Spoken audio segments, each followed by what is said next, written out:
On the first episode, we disassembled the engine as this is a track car, it's track U, so we had to check everything checked out good. We started porting the upgrade PO8 head, the D15z6, and the second episode, the block came back and it's fully machined and all good. So we started assembling it with OEM brand new bearings, rod bearings, and even piston rings, and it became all good like a brand new. And of course the head was finished, so we had it all machined up. And then Marvin decided to upgrade it to crowbar valve springs and retainers, so that's good. So now the engine is all done. We're gonna drop it in. Now it's there. All right, it's gonna be startup. Yep, and of course also for the locals, because the guys in the US knows their stuff.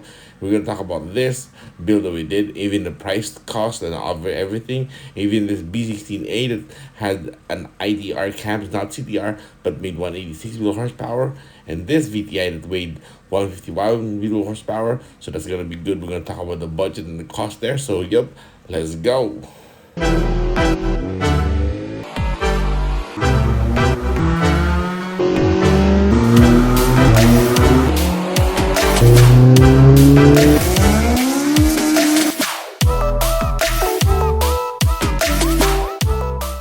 Alright, as we got the engine all finished up and all complete on the last episode, we were just waiting for the Skunk 2 intake manifold so that we can crack it open and then port it. And of course, have it welded and get it done. So now here, this is the status of the engine last episode. And it's all done actually. We're just gonna finish it up with, of course, the valve cover and all the other details. And of course, here we got a picture of the intake manifold when it arrived. We lined up the lines here to cut it to where there. Now it's all welded and ported. Now the engine is all done, so we're gonna install it. Yep, now it's ready to install on the engine bay here. Alright, and before we install it, we're gonna talk about the specification and what we did with the engine. Here's the whole setup right now of the engine. The setup is with the D15b PO8 head, it was Type R style ported on the intake, and the exhaust we streamlined it really good. Marvin decided to upgrade the crowbar valve springs and retainers, which is a definite good move because on track it will be sustaining high RPMs all the time. We kept the stock OEM valves, and of course Skunk 2 Pro Series intake that we cut open and ported, and it's gonna run a 70mm throttle body. We kept the block stock because when I checked the P2C piston is not really dished as much, so we upgraded the ERP rod bolts, and of course the oil pump we cleaned it up, made sure the lateral clearances or the side clearances, the gears are good. So this is gonna be doing good pressure. So, and of course he has the generic 421 header, which is pretty good. So this has about 9.8:1 static compression. And the funny thing, or the cool thing with this is because look at this. Marvin showed me this. Sometime around last year, they dyno checked or they did a base run back in Batangas. Unfortunately it's not a dyno jet, but the torque number seems pretty decent, and it did 107 wheel horsepower.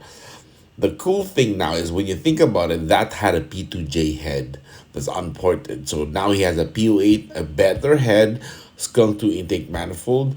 This actually might easily push 130 wheel horsepower, just like a typical D15b VTEC engine. So that's pretty decent, right?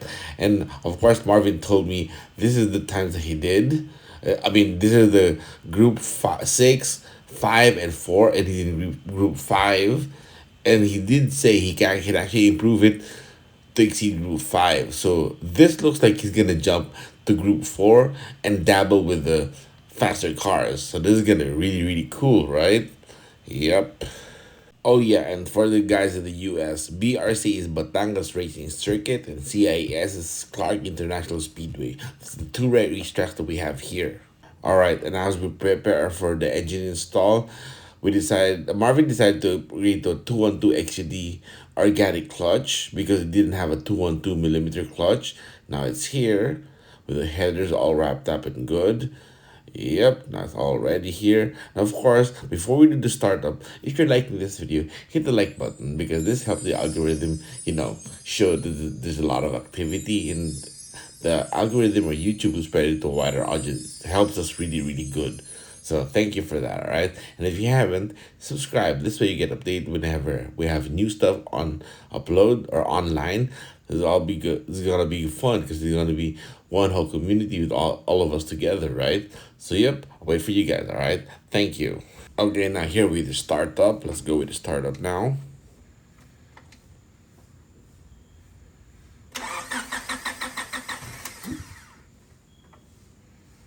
Okay, wait, one more.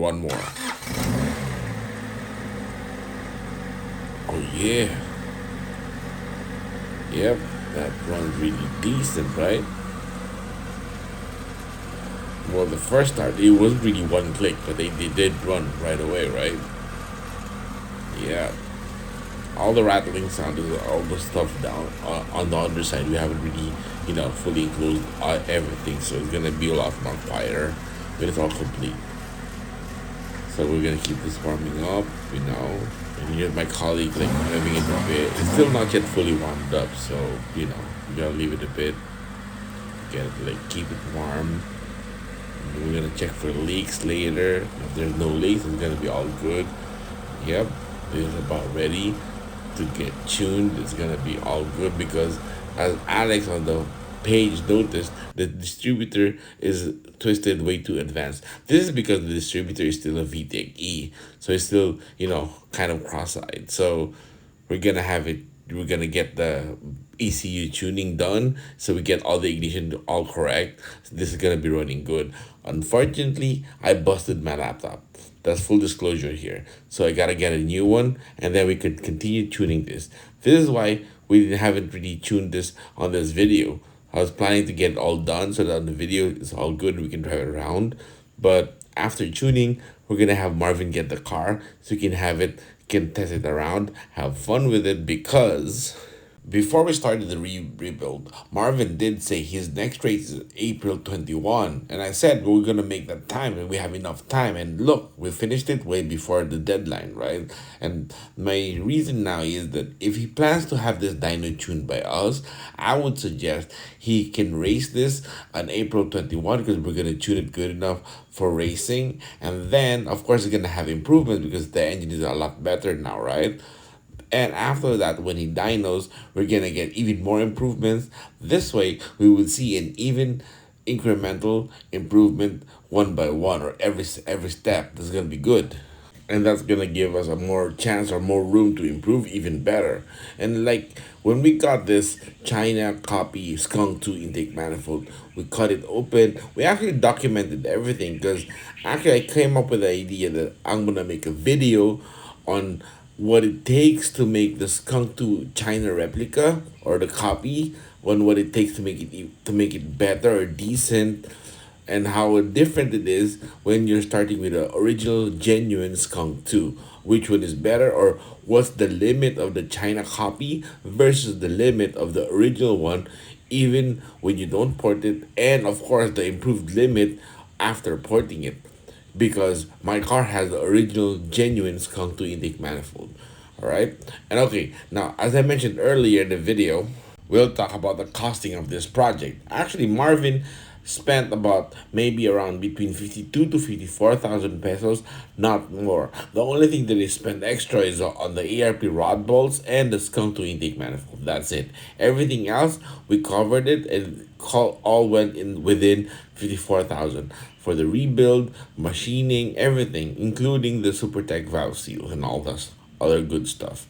So yep, and also as mentioned earlier, this engine here, if you remember this, the owners brought the car because it was smoke belching like that. It was smoking really bad. But this is just a stock VTI that went in for a rebuild. The owner just spent around 54,000, including everything, including oil and all that for the rebuild from us. So this is like a two-part series, just the disassembly and of course the finish up and the starting up.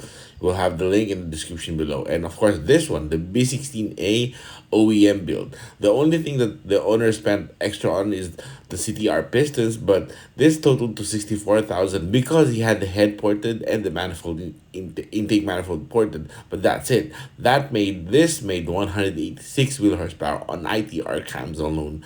The reason why I mention this is because locally I've seen people build a B16 with the same pistons, even on a CTR cam, which is supposedly better, barely make 170 with horsepower. Some actually just make 160. So hey, that's so far from 186, right? 186 is like almost like running aftermarket cams. So this is worth checking, you know. Next is this VTI. And this one, the owner spent about 125,000. This is a little much, but this is a full build. We ordered the PM7 pistons, we ordered the Crower cams, valve train, everything including ARP rod bolts, pistons, and intake manifold, throttle. We ported everything. Everything. This is fully built, and this is a street car on a muffler on just a generic 4-to-1 header. This made 151 wheel horsepower on the first try on the dyno. So this is gonna be even stronger if we had a chance to squeeze out everything that we can. This is a good engine, and the reason why I share all this is because so that the local viewers would understand the cost of having an engine built, to avoid being scammed by other places that charge way too much for even less performance. And mind you, this VTI could easily do a 13-second run without needing excessive carbon fiber or gearing and whatnot. This is a good street car. So yep, all the videos I mentioned here will all be in the description below, so don't worry about that. And also, I'll also pin it on the comment, all of the single videos, so that you can check it out. It's gonna be easy. And of course, on the end screen here, we'll have the first episode of Marvin's project. This way, you can binge watch on this project, and of course, you can just click it here.